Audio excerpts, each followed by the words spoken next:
Every person on the planet is one decision from destroying their life. What causes us to make poor decisions and fall short of our goals? We become distracted. You're listening to Dr. Matt Harris from Franklin, Tennessee, and our hope is to help you become more aware of the distractions of life so that you can live the life of your dreams. So this past weekend, we saw Tom Brady and the New England Patriots win yet another Super Bowl. It's Brady's 6th Super Bowl. I didn't grow up. I grew up as a basketball player, so I didn't grow up watching football. I don't know a lot about football. However, a few years ago, thanks to my son, he loves sports. I really became drawn into football, and I find it as a fascinating sport. It's a great team sport. I love the strategy behind it. I love the dynamics of it. However, one of the things that has stood out to me most in football are the elite quarterbacks. And the thing that just causes me to gravitate to their performance is how they are so focused. They don't get distracted. Whether you're talking about Tom Brady, Peyton Manning, Joe Namath, the list goes on and on and on. There's a lot of great the John Elways. They're so focused. They do not get distracted by the dynamics of the game. They're not distracted by how the other quarterback's playing. They're not distracted by the scoreboard. They're focused and they play to the end. I think about myself in that role, and I would see a cheerleader fall on the sideline. Whew, there my attention would go. Or some guy spill a beer on him in the stands. Oh, did you see that? Or even worse, you get behind in that game early. Are you distracted? Oh, this game's over. We're beat. They're so much better than us. That's a skill, a trait that can be learned and developed. And I often say that athletics can be a great training ground for life. And that's one of those things I think quarterbacks can help us learn on a practical level. How do we bring that to our everyday life? So in that, one of the greatest, if not the greatest distraction I think we have in life is fear. Just like this weekend, those guys they could go into that game with a fear of how they're going to perform, or a fear of what if they get beat, or a fear if they get injured. You can't take those fears and be successful. You have to overcome those fears. And those guys face those fears every time they step on that field. You take those successful elite athletes, one injury can totally change their life. So they can't play afraid. They have to step up to their greatness, okay, and trust that they're going to be okay. So fear is a very interesting word. I think as we understand words and language and what things mean, it allows us to better apply them to our life. And fear has a duality in definition. One is an emotion. It's an unpleasant or strong emotion caused by an anticipation or awareness of danger. Now, the challenge with that is there are some times when that fear is good. You meet a bear in the woods, you need to be afraid so you can not panic, but you need to be aware that's a sense of danger and you need to make decisions, appropriate decisions. Well, the same thing in our life. We can use that fear as a tool to help us make an appropriate decision, or it can be an unhealthy emotion that can be a distraction and really create a destructive pattern in our life. Then the duality of that definition of fear is the definition that it's a profound reverence or an awe, especially toward God. You hear that fear of God or have fear of God, and that means not to be afraid of God, but to have a reverence, to have a respect. If you use that in the verb form, fear is to be afraid of or expect. That's that emotion that you're expecting something. The other is to have a reverential, rented lips today, reverential awe, to be in awe of something. And so, but those two definitions are very different, especially when you see that God says, do not be afraid, do not fear, and at the same time he says, fear me, okay? And not be afraid of me, but have reverence. And so as we develop an understanding of that definition and we start to understand that that fear is a distraction that becomes the root of many unhealthy emotions. Emotions like anxiety, guilt, frustration, selfishness, That's a discussion in and of itself, how selfishness is a key to misery, but selfishness comes out of the distraction of fear. Then there's insecurity and loneliness and worry and lack and anger and jealousy and uncertainty and bitterness and panic and doubt and debt and difficulty and depression. All these things are rooted in fear. It's the distraction of fear that distraction then divides our minds and fragments our emotions, and it manifests itself in this way. So when we realize that all these emotions are manifestations of fear, then we can start to understand that that's why if we don't get a hold of this, then fear can grip us no matter where we're at in life. For many of us, we face that fear of not having enough. And then you reach that point that you thought would be enough, so you wouldn't be afraid anymore. And then what fear sets in? The fear of losing it. And then you have those that reach a sense of, of having more than enough, feeling where they can finally feel secure materially.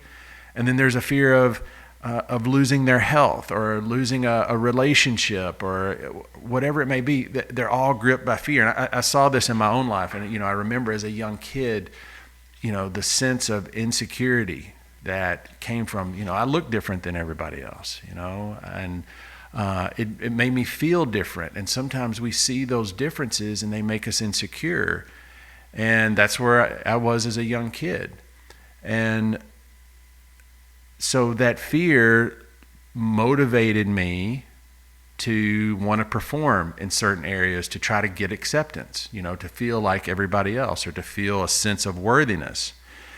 And then you start to develop that, and you start to move in the direction that you want to go, and you reach certain levels of success. And then it's okay. Can I perform well enough to maintain this level? Right? So again, more fear. You think you're going to get to this area and you're not going to be afraid anymore, and then you get there and guess what? You're afraid. And then, probably, and we've talked about this on our previous episodes, our blessings can be one of our greatest distractions because you can reach that level of comfort that you think you're trying to achieve, and then you live in fear of losing it. You live in fear of variability of changes that can happen. So now you become risk averse, meaning you were trying to avoid risk because you've been distracted by ease, comfort, and pleasure. But it's still a sense of fear that underlies that. And so then oftentimes, what we fear will come upon us. And then so we fear that, and then life happens. And then we have that fear, well, can I be successful again? Can I build back? Can I have restoration? It's all a sense of fear. And that's why, for myself, I realized the common denominator, there was always a sense of fear.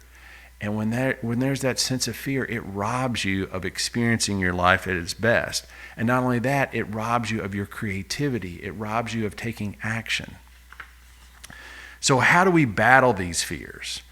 Well, when we come to battle these fears, there are a couple of different things that I think are important. When we think about our physical health, if we want to build health or maintain our health, or if we become sick and we're trying to get healthy, one of the things that we'll often look to is our nutrition.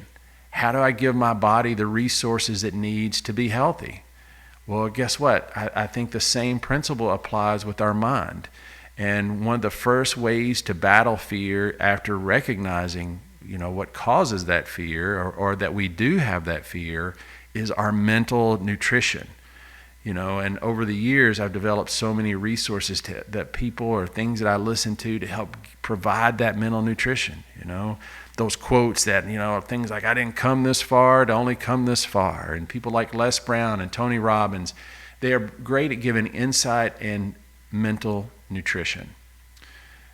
Now, for many of us, that mental nutrition will only carry us so far because it still goes back to things that we can do or things that we are in our own strength.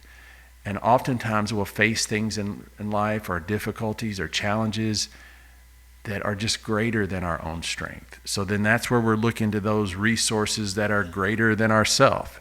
That's where some of our, spiritual resources come in. And, I remember first being in business 16 years ago now and just being overwhelmed. I was, by myself. Things were going great on the outside, but I couldn't handle everything. And there was so much pressure. And this is when pain is a great motivator. Let's often remember that. When we feel those moments of pain, whether it be physical pain or emotional pain, they are often can be a great motivator to initiate change or to initiate discovery. And so I discovered a verse that really became an anchor for me. And that was from Isaiah 41:10. Lots of times we think about, scriptures or biblical things as like do's and don'ts. And so we avoid those things. And that's not what it's about at all. It's about having those anchors. It's about having that guidance. And what this verse said, it said, "Do not fear, for I am with you.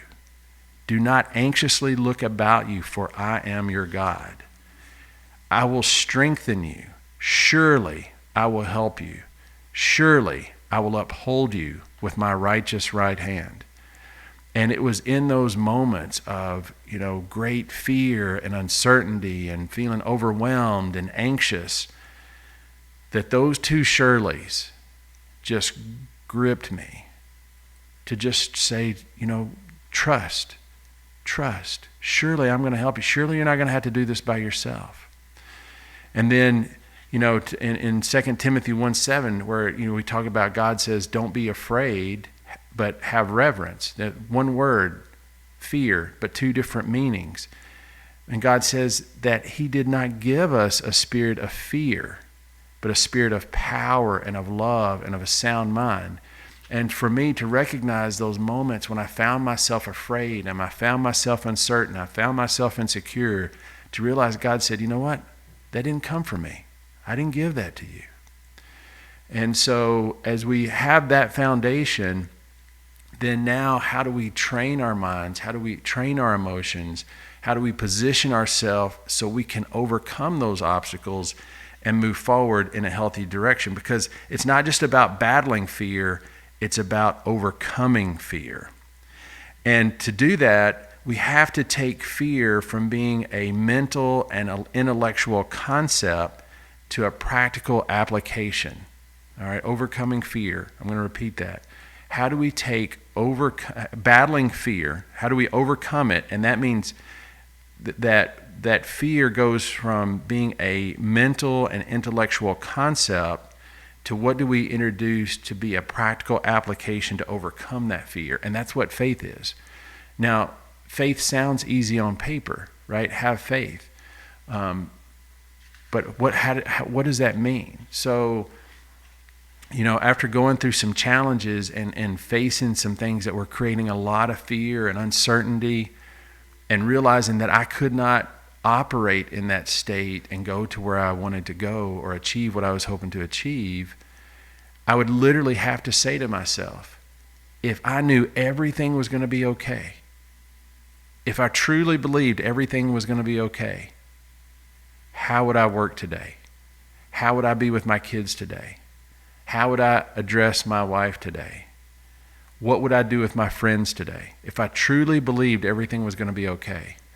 If I didn't say those things to myself, and this was a constant conversation, sometimes moment by moment, then I would be distracted by that fear and I wouldn't engage with my kids, or I wasn't paying attention to things I needed to be doing with my work, or I was isolating myself from my friends and the people that are important to me. I saw how that fear was robbing me. So I had to introduce tools to help me to overcome that fear. We often, when we're afraid, we often want to see how things are going to play out. We want to sit back and see how it's going to play out. And what we fail to realize, that's a distraction. Because when it plays out, it's over. The question is, what do you and I have to do to play now? Not wait till it plays out. If we wait to see how it plays out, then that's where that woulda, shoulda, coulda comes into place. I'll often say I could should all over myself, right? I remember growing up as a young kid and going to the coffee shop with my granddad. And he'd sit around with all the guys and they would drink coffee and solve the world's problems, or more like complain about all the world's problems. And I remember hearing those guys. I remember being in a little place called Scott Sports Center in Troy, Tennessee. And one of my granddad's friends talking about he should have done this and he could have done that. And I remember as a young kid thinking, you know what? I don't want to say that when I'm old. And I didn't understand it. And I thought, I'll do, I'd rather live with failure than regret. Well, it's easy to say that until you reach a level of, accomplishment that you hope for. And then that's not the case. That's when you start becoming risk adverse and you don't want to push forward anymore, again, because that fear starts to distract you. And so we want to recognize fear. We want to recognize the unhealthy emotions and mental states that fear can create. We want to develop ways to battle fear and overcome fear. And there is a poem that was written by Marianne Williamson. It's often attributed to Nelson Mandela. But this poem, I heard this when I was in graduate school, and I was, studying in chiropractic school, and which was a time of real uncertainty for me, because I'd gone through life where I developed an identity as a basketball player, and wherever I went, people knew me before I got there, and now this was a new place I went to, and nobody knew me. This was the first place I really had to stand on my own. No one was going to know me because, I could dribble a basketball or play on a team, and I didn't know, how I'd be received. There was so much fear and uncertainty.